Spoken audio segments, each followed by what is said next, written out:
fonction des organisations, lors de nos interventions, on a remarqué qu'on a plusieurs types d'utilisateurs de cette organisation, soit des personnes qui veulent un outil super sécurisé et on va laisser peu de collaboration à l'utilisateur parce qu'on va être sûr que l'information ne va pas fuiter, et on va avoir des sociétés qui seront plutôt sur promouvoir la collaboration, le travail ensemble et aussi le côté un peu rigolo de l'outil pour fédérer les équipes.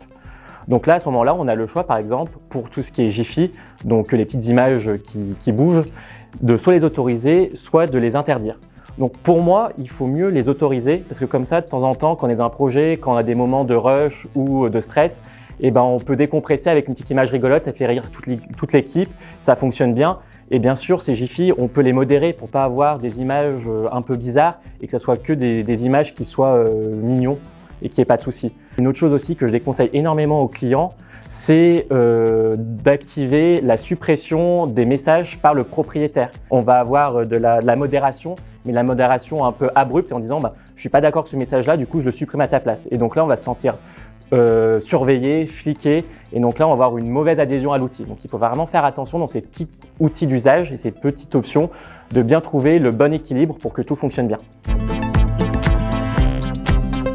Une chose primordiale dans les projets Teams,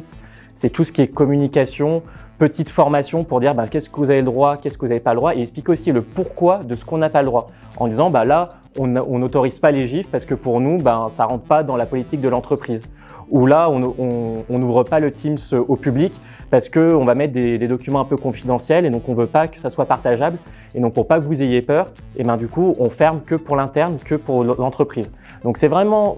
important d'expliquer correctement et c'est comme ça que vous allez avoir une meilleure adoption et que vous n'allez pas avoir à de soucis de vos collaborateurs pour qu'ils comprennent pourquoi vous avez mis ces règles de gouvernance ou de bonnes pratiques qui est derrière.